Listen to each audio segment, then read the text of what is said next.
Hello friends, आपने grandfather paradox का नाम तो सुना ही होगा। अगर नहीं सुना है तो मैं आपको इन शॉर्ट समझा देता हूँ। मान लो कि आप एक टाइम मशीन को इन्वेंट करते हो।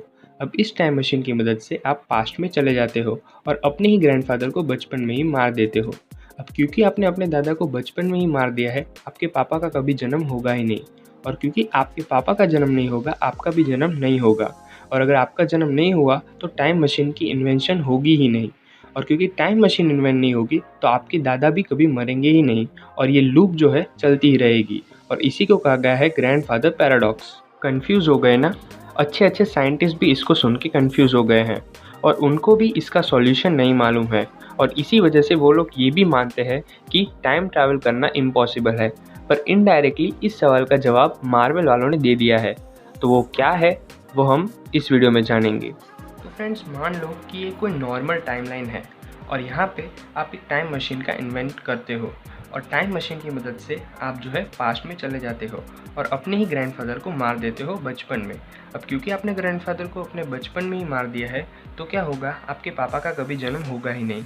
और आपके पापा का जन्म नहीं होगा तो आपका जन्म नहीं होगा, आपका जन्म नहीं होगा तो टाइम मशीन कभी इन्वेंट नहीं होगी और टाइम मशीन इन्वेंट नहीं होगी तो आप कभी पास्ट में जाओगे नहीं। अगर आप पास्ट में नहीं गए तो कभी भी आपके ग्रैंडफादर का कभी डेथ होगा ही नहीं और वो नहीं होगा तो आपके पापा का भी जन्म होगा, आपका भी जन्म होगा और टाइम मशीन भी क्रिएट होगी। तो इसी तरह से जो है लूप बार बार चलती जाएगी। यहाँ पे हमें मार्वल एक कमाल का सॉल्यूशन देती है कि अगर आप टाइम मशीन को क्रिएट करके अगर आप पास्ट में चल के अपने दादाजी को मार दो तो क्या होगा, ये टाइमलाइन के अलावा एक नई टाइमलाइन जो है क्रिएट होगी। और ये जो नई टाइमलाइन यहाँ पे बनेगी उसमें कभी भी आपके पापा का जन्म ही नहीं होगा और आपका भी कभी जन्म नहीं होगा और कभी भी टाइम मशीन जो है क्रिएट ही नहीं होगी। तो ये पूरी जो टाइमलाइन है वो पूरी अलग बनेगी और ये टाइमलाइन को ये ज़रा भी अफेक्ट नहीं करेगी। तो ये पूरी अलग टाइमलाइन क्रिएट होगी। फ्रेंड्स, ये तो हमने बात कर दी ग्रैंडफादर पैराडॉक्स की। अब मैं आपको समझाता हूँ कि इसी वजह से, इसी कॉन्सेप्ट से हमें फिफ्थ डायमेंशन का भी कैसे पता चलता है। मार्वल जो है हमें फिफ्थ डायमेंशन के बारे में भी बताती है। वो इस तरह से कि पहले मैं आपको जो पहले क्या डायमेंशन है 1 से लेकर 4 तक वो आपको समझा देता हूँ। देखो, ये है 0 डायमेंशन। इसका ना तो कोई लंबाई है, ना कोई विड्थ है, ना कोई हाइट है, इसलिए ये जो है 0 डायमेंशन है। ये जो है लाइन वो 1 डायमेंशन है क्योंकि इसकी जो है लेंथ है, ठीक है। ये जो है, अगर मैं यहाँ पे एक रेक्टेंगल दूँ तो ये जो हो गई उसकी लेंथ हो गई और ये जो है उसकी विड्थ हो गई। तो ये क्या हुआ, सेकंड डायमेंशन हुआ। थर्ड डायमेंशन क्या होता है, देखिए, ये इसकी लेंथ हो गई, ये इसकी विड्थ हो गई और ये जो है इसकी हाइट हो गई। तो ये जो है क्या हुआ, थर्ड डायमेंशन।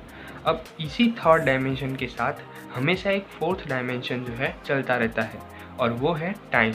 हम सभी चीज़ें जिस तरह से मूव करती है तो इसकी वजह से एक अलग डायमेंशन होता है, क्रिएट होता है हमारे ही थर्ड डायमेंशन वर्ल्ड में, जो कि होता है फोर्थ डायमेंशन, वो है टाइम। फ्रेंड्स, आप देख सकते हैं कि ये जो है ये टाइम एक सिंगल नॉर्मल टाइमलाइन है, ये एक फोर्थ डायमेंशन हुआ।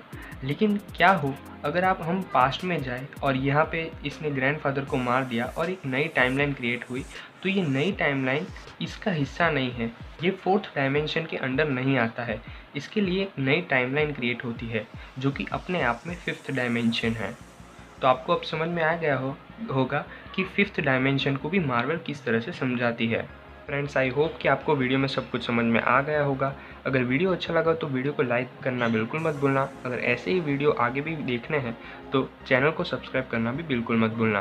बाकी मिलते हैं नेक्स्ट वीडियो में। Bye bye, take care.